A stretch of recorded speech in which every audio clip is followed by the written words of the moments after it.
Nod ay hango sa tunay na pangyayari ng aking buhay. Layunin kong mamotivate ang mga tao na tumigil sa kanilang bisyo.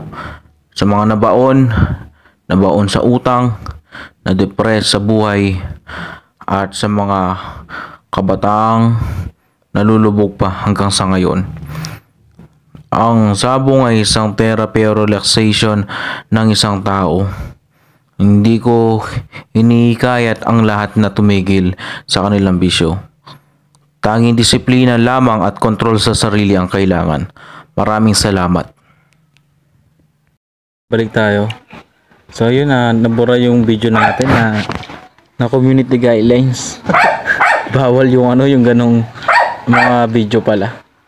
So isasend ko na lang sa link guys ay sa susunod kong upload bukas guys. Isasend ko bukas. So ngayon papatulog lang muna tayo. Nasa yung tulong. Siyan. Wala lang. Nag-live tayo. Wala natin ito. Na? Lolo.